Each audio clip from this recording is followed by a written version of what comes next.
فرزند زہرا یہ حالات برے ہیں۔ کاشانۂ بصیرت ایک ایسا مکمل یوٹیوب چینل جس پر محروم بصارت کے لیے بالخصوص اور تمام افراد کے لیے بالعموم سینکڑوں کی تعداد میں اسلامی کتب دستیاب ہیں۔ لہذا گزارش ہے کہ آپ اپنی ذمہ داری نبھاتے ہوئے کاشانۂ بصیرت کو سبسکرائب کرنے کے ساتھ ساتھ بیل آئیکن کو پریس کیجیے تاکہ آپ علم کے حصول کے ساتھ ساتھ مذہب اہل بیت کی اشاعت میں بھی اہم کردار ادا کرتے رہیں۔ کاشانۂ بصیرت، کاشانۂ بصیرت، کاشانۂ بصیرت۔ فرزند زہرا یہ حالات برے ہیں۔ بسم اللہ الرحمن الرحیم۔ السلام علیکم۔ یہ کتاب آپ کے لیے کاشانۂ بصیرت کی یوٹیوب چینل کی جانب سے ریکارڈ کی جا رہی ہے۔ نام کتاب علی کی بیٹی، تالیف ڈاکٹر علی قائمی۔ اب ہم کتاب کا پارٹ نمبر 2 پڑھیں گے۔ صفحہ نمبر 21۔ سید محمود حسین زیدی۔ سید محمود حسین زیدی جو بلا شبہ ملت جعفریہ کا گراں قدر سرمایہ تھے، شب نیمہ شعبان 12 نومبر سن 2012:40 پر رات کو اس دار فانی سے دارالبقاء کی طرف رحلت کر گئے۔ انا للہ و انا الیہ راجعون۔ مرحوم جون 1923 میں ایک خالص مذہبی گھرانے میں پیدا ہوئے۔ تعلیم و تربیت کے مراحل مکمل کرنے کے بعد سرکاری ملازمت سے منسلک ہو گئے اور 1983 میں ایڈمنسٹریٹو آفیسر کے عہدے سے محکمہ انہار سے ریٹائر ہوئے۔ انہیں اردو، انگریزی اور فارسی زبانوں پر گہری دسترس حاصل تھی اور اسلامی تاریخ پر ان کا مطالعہ بہت وسیع تھا۔ اردو اور انگریزی تحریر میں بھی انہیں کمال حاصل تھا اور وہ ایک فصیح البیان مقرر بھی تھے۔ انہوں نے متعدد کتب کا فارسی سے اردو اور انگریزی میں ترجمہ کیا، جن میں زندگانی امام حسین علیہ السلام اور زندگانی حضرت زینب سلام اللہ علیہا خاص طور پر قابل ذکر ہیں۔ آخر الذکر کتاب علی کی بیٹی کے نام سے شائع ہو چکی ہے، جس کا دوسرا ایڈیشن اس وقت آپ کے ہاتھوں میں ہے۔ اردو زبان میں حضرت زینب سلام اللہ علیہا کے بارے میں اس سے بہتر کوئی کتاب موجود نہیں ہے۔ مصباح القرآن کی طرف سے شائع شدہ اکثر کتب کی اصلاح بھی انہی کے قلم سے ہوئی ہے اور آیت اللہ جعفر سبحانی کی تفسیر موضوعی منشور جاوید قرآن کی 2 جلدوں کا ترجمہ بھی انہوں نے ہی کیا ہے۔ چونکہ مرحوم عام معنی میں عالم یا مولانا کے طور پر معروف نہ تھے، لہٰذا عوامی سطح پر ان کی شخصیت کو شہرت نہ مل سکی، لیکن یہ ایک حقیقت ہے کہ علمی لحاظ سے ان کی شخصیت ایسی تھی کہ بہت سے جانے پہچانے علماء بھی ان کے سامنے کوتاہ قد دکھائی دیتے تھے۔ وہ انتہائی خلیق، ملنسار، متواضع، مخلص اور صاحب تقوی انسان تھے۔ ان کی وفات ملت کے لیے ایک ناقابل تلافی نقصان اور ان کے اہل خانہ، دیگر اقارب اور دوستوں کے لیے ایک بڑا صدمہ ہے۔ اللہ تعالیٰ ان کے درجات کو بلند فرمائے اور انہیں جوار ائمہ معصومین علیہم السلام میں قیام رفیع عطا فرمائے، آمین۔ فرزندان، اکتوبر 2007۔ مقدمہ کتاب حق و باطل کی کشمکش اتنی ہی قدیم ہے جتنا خود انسان۔ قابیل کے ہاتھوں حابیل کا قتل، اقوام نوح، عاد و ثمود کا اپنے اپنے قائدین کے خلاف برسر پیکار ہونا، طالوت و جالوت کی جنگ، بنی اسرائیل کی موسیٰ و ہارون سے مسلسل مخالفت، نمرود و ابراہیم کے واقعات، حضرت یوسف سے برادران یوسف کا حسد، حضرات عیسیٰ و زکریا و یحییٰ پر بنی اسرائیل کے مظالم وغیرہ سب حق و باطل کی ایک طویل کشمکش کے مظہر ہیں۔ یہ تمام واقعات جنہیں استقلال حق کو ثابت کرتے ہیں، وہیں باطل کے رنگ بدل کر حق کے خلاف نبرد آزما ہونے میں باطل کی فطرت کے مظہر بھی ہیں۔ یہ کشمکش فرمان خداوندی جعل حق و زحق الباطل ان الباطل کان زہوقا کے عملی نفاذ تک جاری رہے گی۔ حق و باطل کی اس طویل جنگ میں ان واقعات کا ذکر بھی ناگزیر ہے جو رسول اکرم صلی اللہ علیہ وسلم کے اس دنیا سے تشریف لے جانے کے بعد مسلمان حکومتوں میں پیش آتے رہے اور جن کا نتیجہ صریح بلکہ منطقی نتیجہ واقعہ کربلا کی صورت میں صفحات تاریخ پر ابھرا۔ یہ واقعہ دنیا میں تاریخ انسانیت کے واقعات کے درمیان نہایت جلی الفاظ میں نظر آتا ہے اور اس کے متعلق دنیا کی مختلف زبانوں میں اور مختلف اوقات میں بہت کچھ معارض وجود میں آ چکا ہے۔ اس سلسلے میں یہ کہنا بے جا نہ ہوگا کہ مسلمان حکومتوں کے ارباب اختیار نے اپنے اختیار کا ہر طریقہ استعمال کرتے ہوئے اس عظیم و حیرت انگیز واقعے کو اپنے اپنے مفادات کے مطابق ڈھالنے کی ہر زمانے میں کوشش کی ہے۔ اس کے باوجود اس واقعے کے بنیادی کردار اتنے عظیم ہیں کہ ان کا ذکر کسی طرح لوح تخیل سے نہ مٹایا جا سکا ہے اور نہ ہی کسی طرح اسے فراموش کرنا ممکن ہوا ہے، اس لیے کہ عالم انسانیت کے عقل مند ترین انسانوں نے ان کے وجود کو بنی نوع انسان کے لیے ایک متاع بے بہا کے طور پر تسلیم کیا ہے۔ ہم اس سلسلے میں اپنی بے بضاعتی و کم علمی کا اعتراف کرتے ہوئے جناب ثانی زہرا حضرت زینب کبریٰ امیر المومنین حضرت علی علیہ السلام کی بڑی صاحبزادی، عقیلہ قریش، عالمہ غیر معلمہ، شریکۃ الحسین، انقلاب کربلا کی روح رواں، سید الشہداء کے مشن کی سرچشمہ تکمیل کی حیات اقدس کے حالات کو سپرد قلم کرنے کی جسارت کر رہے ہیں کہ بہت ممکن ہے کہ یہ صحیح ہماری بخشش کا بہانہ بن جائے، ورنہ آپ کے مقام عالی کے بارے میں صرف یہ کہہ دینا ہی کافی ہے کہ جب زینت دہ ممبر سلونی کی نور نظر نے دوش شتر کے ممبر سے خطاب فرمایا تو عرب کے عربی دان حیران و پریشان ہو کر یہ سمجھنے پر مجبور ہوئے کہ خود علی خطاب فرما رہے ہیں۔ یہ کہنا عین مطابق واقعہ ہوگا کہ اسلام نے ہماری مخدومہ ہی کے خانہ اقدس میں جنم لیا تھا۔ جن لوگوں کے سامنے اسلام کے عالمگیر تخیل کو پیش کیا گیا تھا وہ ایک آزاد قوم کے آزاد افراد تھے، ایسے آزاد کہ ہر فرد کسی قیمت پر اپنی انفرادیت سے الگ ہونے کو کسی طرح تیار نہ تھے۔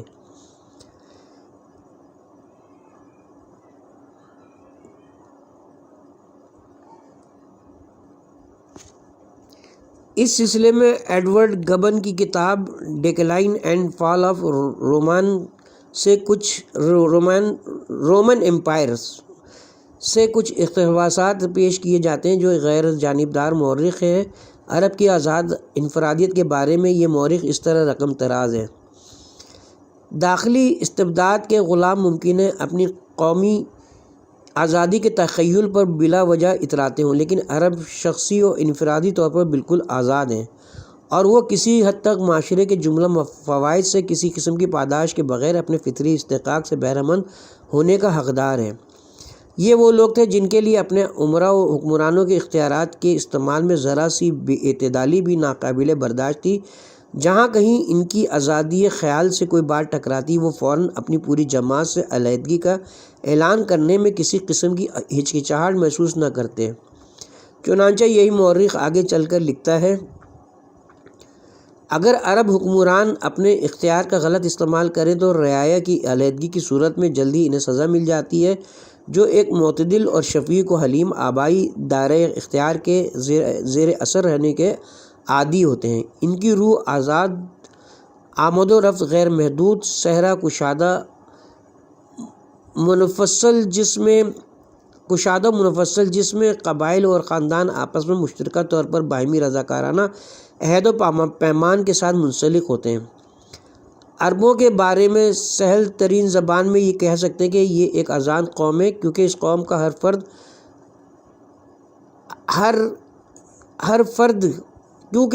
کا ہر فرد امیر قوم کی غلامانہ ماتحتی سے نفرت کرتا ہے۔ اس کا سینہ و قلب شجاعت، صبر اور شکیبائی جیسی عمدہ صفات سے معمور ہوتا ہے۔ آزادی خیال کی محبت اس کو ذاتی جرات پر ابھارتی ہے جس کا وہ فطری طور پر عادی ہوتا ہے۔ بے حرمتی کا خوف اس کو تکلیف کے کم مایہ احساس اور دیگر خطرات اور موت کے ڈر سے دور رکھتا ہے۔ اس کے خارجی طور و طریق اس کی ذہنی و اخلاقی پختگی و متانت کے مظہر ہوتے ہیں۔ اس کی گفتگو آہستہ، وزندار اور مختصر و بامعنی ہوتی ہے۔ وہ قہقہ لگانے پر کم ہی ترغیب پاتا ہے۔ اس کا واحد اظہار جذبات داڑھی پر ہاتھ پھیرنا ہوتا ہے، جو ایک جو ایک باعزت مردانگی کی علامت ہوتی ہے۔ اس کی ذاتی اہمیت اس بات کی متقاضی ہوتی ہے کہ وہ اپنے برابر والوں کے سامنے کبھی اوچھے پن کا مظاہرہ نہیں کرتا اور نہ ہی اپنے سے بڑوں کی طرف سے خوفزدہ ہوتا ہے۔ صفحہ نمبر 217 218 جلد نمبر 5۔ ایسی آزاد قوم کے سامنے جس کے افراد کا تصور آزادی تمام دنیا سے مختلف تھا، اسلام کو پیش کیا گیا، اور یہ اسلام اور رسول اسلام کا عظیم ترین معجزہ ہے کہ آزادی کے اپنے انفرادی تخیل کو صدیوں سے اپنے دلوں میں پا لینے والی قوم ایک خدا کی بندگی اور ایک نبی کی اطاعت پر مرتکز ہو گئی، جیسا کہ یہی فاضل مورخ رقم طراز ہے۔ ہماری حیرت اس کے دین کی صرف توسیع ہی کی نہیں بلکہ اس کے استقلال و استحکام کی مستحق ہے۔ وہی پاکیزہ اور مکمل نقش جو اس نے مکہ اور مدینہ کی سرزمینوں پر قائم کیا تھا، 12 طویل صدیوں کے انقلابات کے بعد آج بھی ہندی، افریقی اور قرآن کے ترکی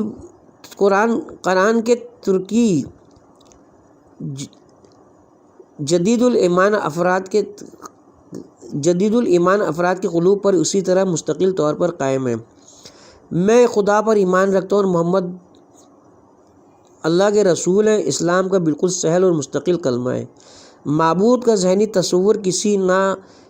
تصور کبھی کسی نظر آنے والے بت کی موجودگی نے کم نہیں کیا۔ رسول کی عظمت نے کبھی اقدار انسانیت کی خلاف ورزی نہیں کی اور اس کے زندگی کے امور نے اس کے ماننے والوں اور پیروان کے مقام شکر کو کبھی عقل و دین کی حدود سے باہر نہیں نکلنے دیا۔ بحر اوقیانوس سے لے کر گنگا کی وادی تک قرآن کو نہ صرف بنیادی آئین کے طور پر تسلیم کیا جاتا ہے بلکہ ضروریات دین یا دیوانی اور فوجداری مقدمات کے فیصلوں کے لیے اور تمام قوانین عمل و وراثت کے لیے قرآن کو ہر حالت میں حکم آخر اور غیر متغیر قانون پروردگار کا تسلیم کیا جاتا ہے۔ اس کو دوبارہ پڑھتے ہیں۔ قرآن کو ہر حالت میں حکم آخر اور غیر متغیر قانون پروردگار تسلیم کیا جاتا ہے۔ صفحہ نمبر 290 292 جلد نمبر 5۔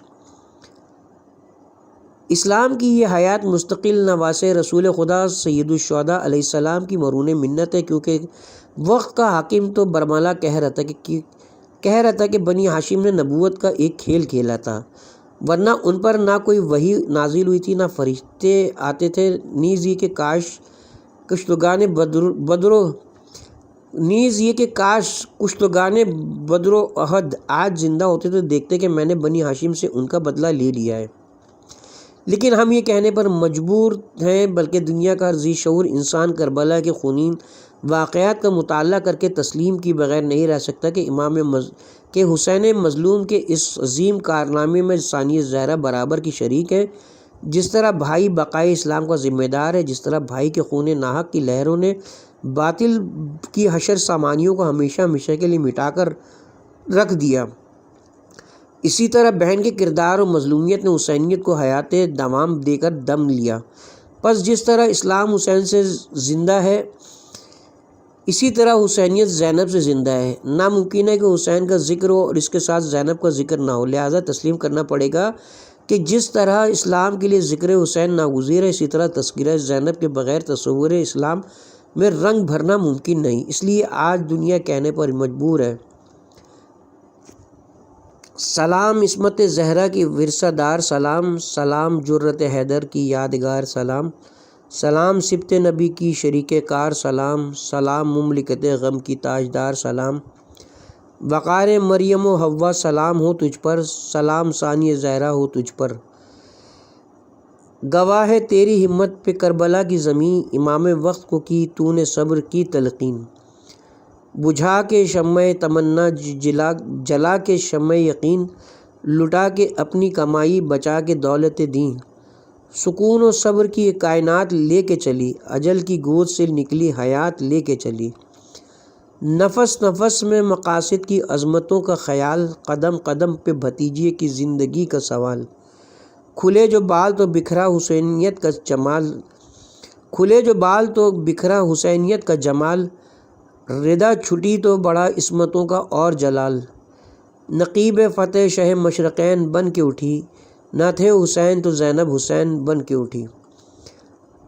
اپنی مخدومہ کی تاریخ حیات کو کسی قسم کے مناظرے یا اختلاف فکر میں ملوث کرنا اس عظیم ہستی کی توہین ہوگی، تاہم ان حالات کو بلا کم و کاست اور بلا تبصرہ بیان کرنا ایک اخلاقی مجبوری جو وصال رسول اکرم صلی اللہ علیہ وسلم کے صرف 50 برس بعد جو تاریخی اعتبار سے چند لمحوں سے زیادہ عرصہ نہیں بنتا۔ رسول اکرم کی پیاری بیٹی کی اولاد پر اس قدر سنگین اور گراں گزر گئے کہ اس کے بیٹوں کو بے دردی سے تیر و شمشیر کا تختہ مشق بنا کر ان کی لاشوں پر گھوڑے دوڑا دیے گئے اور اس کی بیٹیوں کی اسیری و دربدری کے باعث بنے۔ یہ سب کچھ کرنے والے اسی رسول اعظم کا کلمہ پڑھنے والے تھے جو حافظ قرآن بھی تھے، نماز گزار بھی تھے۔ کہہ رہے تھے کہ حسین کو جلدی قتل کرو، مبادا کہ نماز عصر قضا ہو جائے۔ لہذا واقعات سے نتائج کا اخذ کرنا قاریان کرام کا کام ہے۔ ہمارا مقصد تو صرف اس عظیم الشان کردار کو سامنے لانا ہے جس کی وجہ سے آج بھی حسینیت زندہ ہے، انسانیت زندہ ہے، شرافت زندہ ہے، خدا اور رسول کا نام زندہ ہے، حتیٰ کہ اسلام زندہ ہے۔ ہمارا ہدف کربلا کی ہماگیر و بے مثال المیہ کے اس انتہائی اندھوناک حصے کی وضاحت ہے جس کا تعلق مولا کائنات حضرت علی علیہ السلام کی نور نظر اور سید النساء العالمین جناب زہرا کی لخت جگر سے ہے۔ ہمیں اس بے سر و سامانی سے متعلق حقائق کو بے نقاب کرنا ہوگا جس کے باعث ثانی زہرا کربلا کے لیے جن کے باعث ثانی زہرا کربلا کے لوٹے ہوئے قافلے کی کربلا سے کوفہ، کوفہ سے دمشق اور پھر دمشق سے مدینہ تک کی دربدری کی قائد نظر آتی ہیں۔ ہمیں ان حالات کا تجزیہ کرنا ہوگا جن سے بنی امیہ کے لیے جو بدترین دشمنان رسول اسلام تھے، حکومت اسلام کے تمام راستے ہموار ہوتے گئے۔ یہ لوگ فتح مکہ میں غلامی سے آزاد ہو کر اتنی طاقت و قوت پکڑ گئے کہ ان کے گستاخ ہاتھ اولاد رسول ہاشمی کی گردنوں تک بڑھائے۔ ہم ایک بار پھر اپنے قائرین کی توجہ اسی محتسب مورخ ایڈورڈ گبن کی طرف مبذول کرواتے ہیں جس کی تحریر سے یہ بات واضح ہو جاتی ہے کہ نبی کے پیاروں پر جو مظالم روا رکھے گئے، عیسائی اور دیگر غیر مسلم دنیا بھی ان سے متاثر ہوئے بغیر نہ رہ سکی۔ حضرت محمد صلی اللہ علیہ وسلم پر ظلم کرنے والوں نے ان کی اولاد کی وراثت کو غصب کر لیا اور بت پرستی کے ماہرین ان کے دین اور سلطنت کے سربراہ بن بیٹھے۔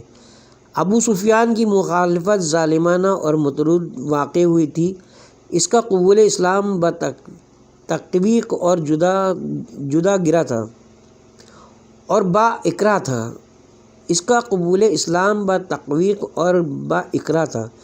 اس کا نیا دین اس کی ضرورت اور طمع کی پیداوار تھا۔ اس نے جنگیں کی، خدمت خلق بھی کی، شاید ایمان بھی لایا، اور اس کے خیال میں بنی امیہ کی تازہ اقدار نے اس کے جاہلیت کے گناہوں کا کفارہ بھی کر دیا ہو۔ ابو سفیان اور ظالم و بے-رحم ہندہ کے بیٹے امیر معاویہ نے اپنے عنفوان شباب میں کاتب وحی ہونے کا اعزاز بھی حاصل کیا۔ حضرت عمر کے عدل نے اسے شام کی حکومت کے لیے بھی اعتماد میں لے لیا۔ اس نے شام کے اہم صوبے پر 40 سال سے زیادہ عرصہ حکمرانی کی، جس میں ماتحتی اور سرداری دونوں کیفیات شامل تھیں۔ ملاحظہ فرمائیے اس مستشرق مورخ کا تخیل، جس کی بنیاد اسلام کے مختلف فرقوں کے باہمی تعصب پر نہیں بلکہ قطعاً غیر جانبدارانہ احساس پر ہو سکتی ہے، کس قدر حقیقت کے قریب ہے۔ اگر ہم یہ کہیں تو فطرت کے عین مطابق ہوگا کہ ابو سفیان اور ہندہ نے جب دیکھا ہوگا کہ دنیاوی اقتدار بنی ہاشم سے ہٹ کر دیگر قبائل کے افراد میں منتقل ہو سکتا ہے، بلکہ ہو گیا ہے، تو یقیناً ابو سفیان نے بھی حصول اقتدار کا خواب ضرور دیکھا ہوگا، اور اس کی اولاد دو افراد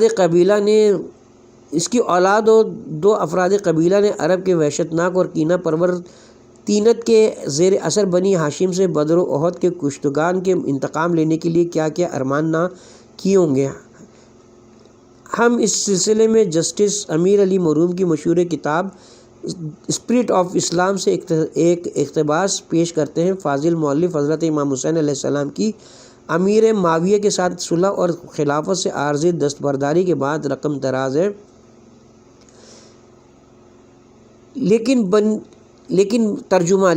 بنی امیہ کے عناد نے وہاں مدینے میں بھی ان کا پیچھا نہ چھوڑا اور چند ماہ کے بعد ہی انہیں امام حسن کو زہر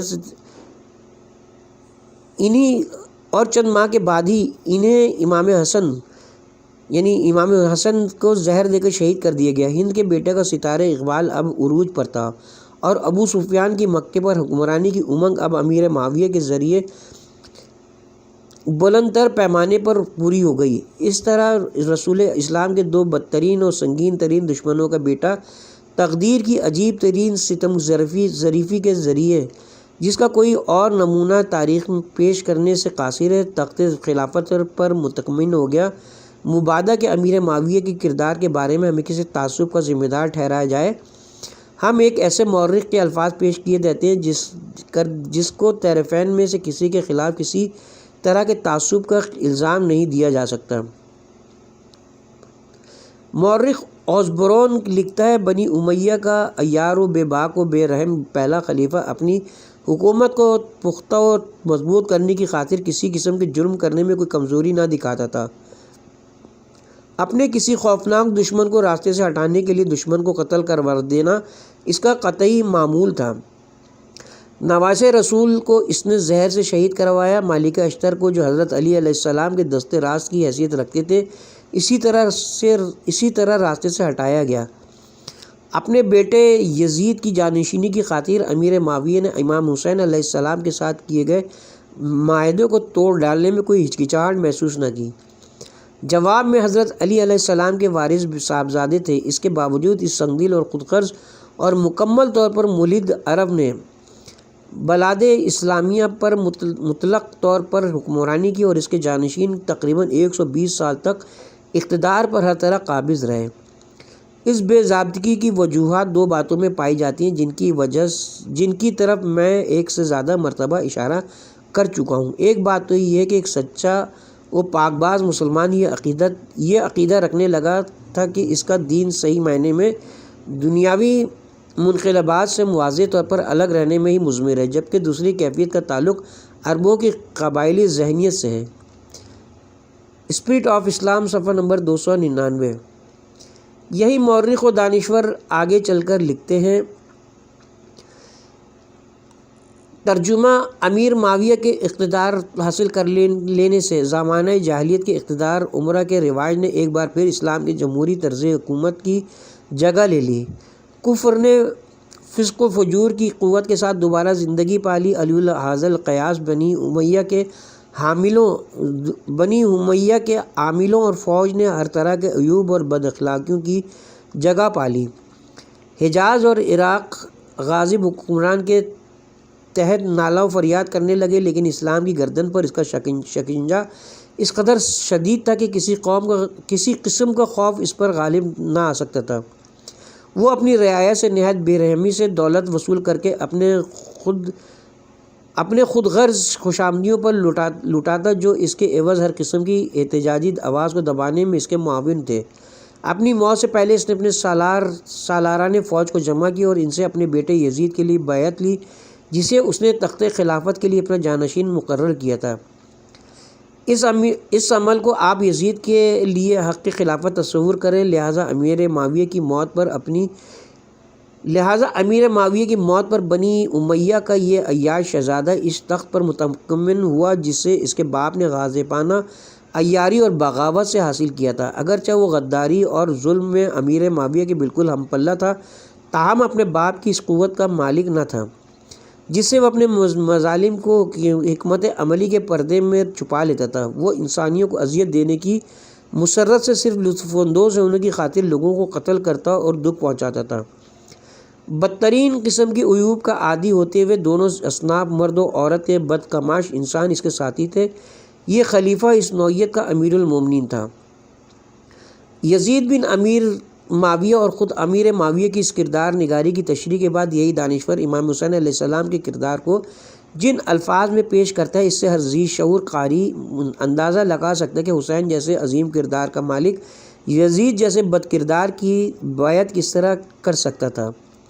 اسی لیے جب عامل مدینہ نے آپ کو بیعت یزید کے لیے طلب کیا تو آپ نے یہ کہہ کر مطالبے کو ٹھکرا دیا کہ مجھ جیسا یزید جیسے شخص کی بیعت کیسے کر سکتا ہے۔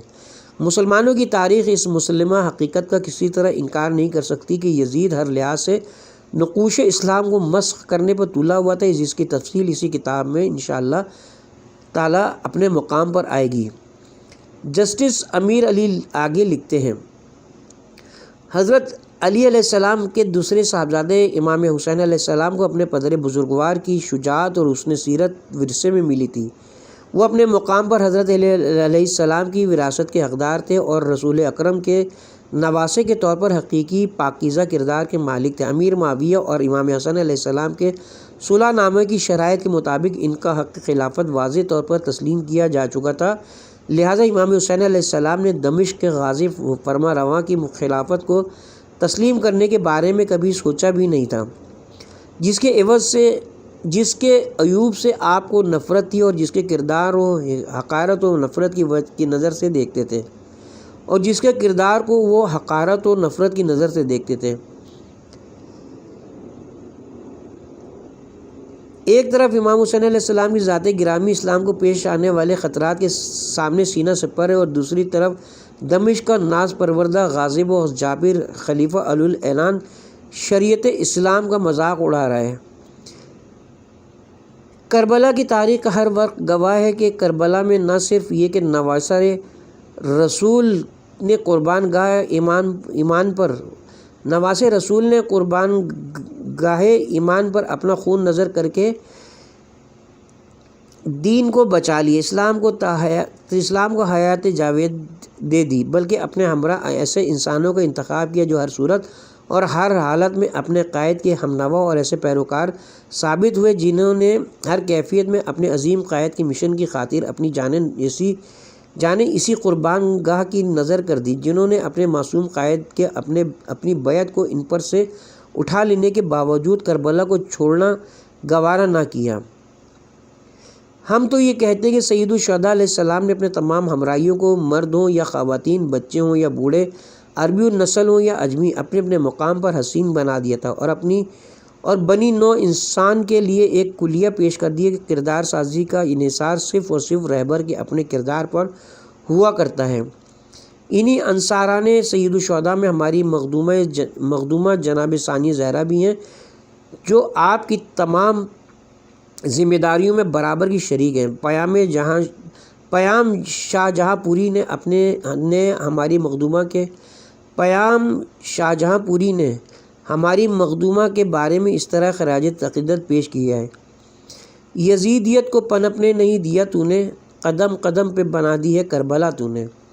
بہرحال کربلا کے واقعے میں جو بعد وفات رسول اکرم صلی اللہ علیہ وسلم پیدا ہونے والے بعض واقعات کا فطری و منطقی نتیجہ ہے، ثانیہ زہرا کے مقام بلند پر روشنی ڈالنے کے لیے ان حالات کا جائزہ لینا ہوگا جو اس خونریزی بلکہ قتل عام کا باعث بنے۔ ہم اس سلسلے میں چند جملے مولانا عبدالرزاق ملیح آبادی کے پیش کرتے ہیں، جو ترجمہ نہج البلاغہ حصہ 2 مطبوعہ شیخ غلام علی اینڈ سنز لاہور کی مقدمے کی ابتدا کرتے ہوئے علامہ مذکور اس طرح رقم دراز ہیں۔ امیر المومنین حضرت علی علیہ السلام خلافت کو اپنا حق سمجھتے تھے، مگر قریش کو اندیشہ تھا کہ ایک دفعہ خلافت خاندان رسالت میں چلی گئی تو پھر کبھی نہ نکلے گی اور وہ اس سے کھیل نہ سکیں گے، اسی لیے قریش خلافت کو اہل بیت سے دور رکھنے کی کوشش کرتے رہے۔ دور جاہلیت میں بنی امیہ نے قریش کی قیادت کی تھی، اب اسلام میں بھی سرداری چاہتے تھے۔ پہلے 2 خلفاء کے زمانے میں ابھر نہ سکے، مگر تیسرے خلیفہ حضرت عثمان بنی امیہ ہی سے تھے۔ اب امیوں کو اپنی سلطنت قائم کر لینے کا موقع ملا اور انہوں نے طے کر لیا کہ حکومت خاص سے نہ جانے دیں گے۔ خلافت کا یہ معاملہ اب تک اسی طرح طے ہوا کرتا تھا کہ مدینہ کے اکابر مہاجرین و انصار کسی شخص پہ اتفاق کر لیتے تھے اور اسی کو خلیفہ مان لیا جاتا تھا، مگر یہ دستور بنی امیہ کے مفید طلب مطلوب نہ تھا۔ کیونکہ حضرت عثمان کے بعد 3 ہی سربراہ مہاجر باقی رہ گئے تھے، علی، طلحہ اور زبیر۔ پرانے دستور کے مطابق انہی میں سے کوئی خلیفہ ہوتا، مگر ان میں سے کوئی بھی اموی نہ تھا۔ یہ صورتحال بنی امیہ کو منظور نہ ہو سکتی تھی۔ ان کے مقاصد کے لیے ضروری تھا کہ پرانا دستور ٹوٹ جائے، انتشار پیدا ہو اور خلافت کا فیصلہ تلوار کے سپرد ہو جائے۔ امویوں کو انتشار اور خانہ جنگی میں اپنی کامیابی اس لیے دکھائی دیتی تھی کہ صوبوں کی حکومتیں انہی کے ہاتھوں میں تھیں اور ان کے لیڈر امیر معاویہ بن ابی سفیان گورنر شام بہت طاقتور ہو چکے تھے۔ ایک طرف یہ اموی سیاست تھی، دوسری طرف اکابر مہاجرین میں طلحہ اور زبیر بہت دولت مند ہو گئے تھے اور اقتدار حکومت میں نمایاں شرکت چاہتے تھے۔ یہ خواہش پوری نہ ہوئی تو عثمانی حکومت کی خرابیاں اچھالنے اور لوگوں کو مخالفت پر ابھارنے لگے۔ مولانا موصوف کی تمام تحریر کا تجزیہ تو اپنے اپنے مقام پر آتا رہے گا، یہاں تجزیہ پیش کرنا طوالت کا باعث ہو سکتا ہے، تاہم یہ تحریر ایسے اشخاص و ایسے حضرات و شخصیات کی طرف اشارہ ضرور کرتی ہے جو اہل بیت کے حصول اقتدار کے خلاف تھے۔ مولانا نے جس جرأت سے کام لے کر بعض اسما پیش کیے، ہم اس کی تعریف کیے بغیر نہیں رہ سکتے۔ ایک اور بات بھی ہمیں عرض کرنا ہوگی کہ وہ یہ کہ خلافت رسول اکرم صلی اللہ علیہ وسلم کے سلسلے میں مذکورہ اندیشہ جات صرف قریشی کے دل میں پیدا نہیں ہوتے، بلکہ انصار مدینہ کی جماعت بھی اس اندیشے میں برابر کی شریک ہے، اور حصول اقتدار کی کوشش میں اکابر انصار کی قریش سے جو بحث ہوئی ہے، اس کو اوراق تاریخ سے نہ تو نکالا جا سکتا ہے اور نہ تاریخ کا کوئی طالب علم اسے نظر انداز کر سکتا ہے۔ بالفاظ دیگر یہ فکر صرف قریشی کو نہ تھی، بلکہ خلافت کو اہل بیت رسول میں جانے سے روکا جائے، بلکہ اور لوگ بھی اس میں برابر کے شریک تھے۔ بہرحال جو جماعت بھی کامیاب ہو جاتی، اس کا مقصد و ہدف ایک ہی تھا، یعنی حصول اقتدار کی خواہش کا نتیجہ صریح اختلاف کا باعث بنا، جو حادثہ کربلا پر منتج ہوا۔ ہم ہر حال میں مولانا موصوف کی صاحب گوئی کے متشکر ہیں، ان کے یہ چند جملے اپنے اندر حقائق کا ایک سمندر لیے ہوئے ہیں۔ یہی وہ حالات ہیں جن کے تحت اولاد رسول اکرم صلی اللہ علیہ وسلم لقمہ شمشیر ظلم و ستم بنی، اور رسول کی بیٹیاں جن میں ثانیہ زہرا سر فہرست ظلم و دربدری کا شکار بنی۔ آئیے اب مولانا کے چند جملوں پر غور کرتے ہیں۔ قریش خلافت کو اہل بیت سے دور رکھنے کی کوشش کرتے رہے۔ یہ اس لیے ہوا کہ قریش کو اندیشہ تھا کہ ایک دفعہ خلافت خاندان رسالت میں چلی گئی تو پھر کبھی نہ نکلے گی۔ ہم اس سلسلے میں چند سوالات کی جرات کرتے ہیں۔ الف، یہ اندیشہ کیوں پیدا ہوا؟ ب، یہ اندیشہ کب پیدا ہوا؟ جیم، اگر یہ اندیشہ رکھنے والے قریش اپنی کوشش میں ناکام رہتے تو کیا ہوتا، اور خلافت اگر ان کے خیال میں خاندان رسالت میں چلی جاتی تو کیا دین اسلام کے لیے ایک نقصان دہ صورت پیدا ہو جاتی؟ دال، کیا اس اندیشے کے مالکوں کا خیال تھا کہ خاندان رسالت کے حصول اقتدار سے ان کے مفادات مجروح ہوں گے، نیز ان کے مفادات کی نوعیت کیا خاندان رسالت کے لیے نقصان دینا تھی؟ دو چشمی ہے، کیا خلافت کو خاندان رسالت سے روکنے والے افراد کے افکار و معیار فکر خاندان رسالت کے افکار سے مختلف نہ تھے؟ اگر مختلف نہ تھے تو اس اندیشے کی اساس کیا تھی؟ واو، کیا خاندان رسالت کے افکار اور اقدامات اندیشہ بین افراد کے لیے مضر ہوتے ہوئے اسلام کے لیے بھی ضرر رساں تھے یا ہو سکتے تھے؟ اگر خاندان رسالت کی فکر میں اسلام کی بقا مضمر تھی تو پھر قریش کوئی اندیشہ کیوں پیدا ہوئے؟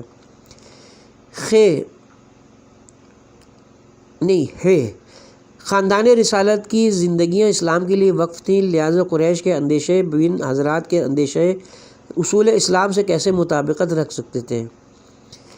تو ان حالات میں ان قریش کو دینی اعتبار سے کیا سمجھا جائے جو بظاہر جامع اسلام میں ملبوس تھے؟ چھوٹی یہ قریش نے اپنے اندیشوں کی کامیابی تکمیل کے لیے کیا ذرائع اختیار کیے؟ کیا ان ذرائع کی کامیابی کے لیے اختیار کردہ طریقہ کار اسلامی فکر کے مطابق تھا؟ لام، خاندان رسالت کو اقتدار سے دور رکھنے میں کامیابی کے نتائج کیا نکلے؟ میم، کیا قریش کی یہ کامیابی ان کے لیے سود مند ہوتے ہوئے خاندان رسالت کے استحصال و استحصال کا باعث نہ ہوئی۔ نون رسول اکرم کی وفات کے بعد بنی امیہ کی کوئی امتیازی حیثیت باقی نہ تھی، بلکہ فتح مکہ میں یہ قبیلہ آزاد و کردہ غلاموں کا مقام حاصل کر چکا تھا۔ ان حالات میں قریش کے اندیشوں کی کامیابی کیا بنی امیہ کی دنیاوی طاقت کی بحالی کا باعث بنتی نظر نہیں آتی۔ سین رسول اکرم صلی اللہ علیہ وسلم نے جب مکہ کو فتح کیا، اس وقت بنی امیہ کی طاقت و اہمیت ختم ہو چکی تھی۔ ان کا تصور سرداری، جس کی طرف مولانا نے ایام جاہلیت کے حوالے سے اشارہ فرمایا ہے، خاک میں مل چکا تھا، لیکن اندیشہ بین قریش کی حصول خلافت میں کامیابی نے ان کو دوبارہ طاقتور بنا کر حویث اقتدار کو ان کے دماغ میں ایک بار پھر تازہ کر دیا۔ اس طرح کیا قریش کا یہ طرز عمل اور طریقہ کار سنت رسول صلی اللہ علیہ وسلم سے متصادم نہ ہوا؟ عین ظاہر ہے کہ بنی امیہ کی طاقت کی بحالی انہیں اندیشہ بین حضرات کی کامیابی کی مرہون منت ہے، لہٰذا ان اندیشہ بین قریش کی ناکامی کیا خاندان رسالت کے لیے بالخصوص اور اسلام کے لیے بالعموم سودمند نہ ہوتی؟ کیا ان اندیشوں اور اندیشہ بین قریش کی ناکامی سے اہل بیت رسالت غارت گری اور دربدری سے نہ بچ جاتے؟ سواد بنی امیہ کے برسر اقتدار آنے سے اہل بیت رسول تباہ و برباد ہوئے۔ اس طرح کیا در حقیقت ان اندیشہ بین اور کامیاب قریش اہل بیت اور اسلام کی بربادی کا باعث اور ذمہ دار نہ ہو سکے ہوئے؟ اس تمام بحث اور تجزیہ تاریخ کا منطقی نتیجہ اس حقیقت کے سوا اور کیا ہو سکتا ہے کہ وہ تمام افکار و اقدامات اہل بیت کی اس تباہی اور کربلا کے خونین حادثے کے، جس کو جسٹس امیر علی نے کربلا کا قتل عام کا نام دیا ہے، کے ذمہ دار ہیں، جنہوں نے بنی امیہ کی کھوئی ہوئی طاقت کو بحال کیا۔ لہٰذا کیسے ممکن ہے کہ ان اندیشہ بین حضرات کو، وہ قریش ہوں یا کوئی اور، قتل حسین اور اسیری زینب کی ذمہ داری سے مبرہ قرار دیا جائے؟ تاریخ کی اس حقیقت سے چشم پوشی بہت بڑا ظلم ہوگا کہ وہ لوگ جن کی تمام معاشرتی و جنگی قابلیت رسول اکرم صلی اللہ علیہ وسلم نے اپنے ہاتھوں بلکہ نیست و نابود کر دی تھی، بعض عواقب کے زیر اثر صرف 50 برس قلیل عرصے میں اس قدر طاقت پکڑ گئے کہ ان کے ہاتھ اسی معلم اخلاق و انسانیت کی اولاد کی گردنوں تک جا پہنچے۔ اس پٹے ہوئے گروہ کو اس قدر قوت و غلبہ حاصل ہو گیا کہ یہ لوگ فرش خاک سے اٹھ کر نبی کے پیاروں کی لاشوں کو اپنے گھوڑوں کے سوموں سے پامال کرتے ہوئے تخت خلافت کی سیڑھیوں کو پھلانگتے چلے گئے، اور ساتھ ہی لباد دین کو اپنے ناپاک جسم پر تانے رکھنے کے لیے امیر المومنین علیہ السلام کا لقب بھی بلا روک ٹوک اپنے ناموں کے ساتھ استعمال کرنے لگے۔ مولانا موصوف کا دوسرا جملہ غور طلب ہے۔ مولانا موصوف کا دوسرا غور طلب جملہ: جاہلیت میں بنی امیہ نے قریش کی قیادت کی تھی، اب اسلام میں بھی سرداری چاہتے تھے۔ اس سوالات کے سلسلے کو بھی ہم یہاں پہ پارٹ نمبر 2 میں اختتام پذیر کرتے ہیں۔ پارٹ نمبر 3 میں دوبارہ سے اس سوالات کے سلسلے کو شروع کریں گے۔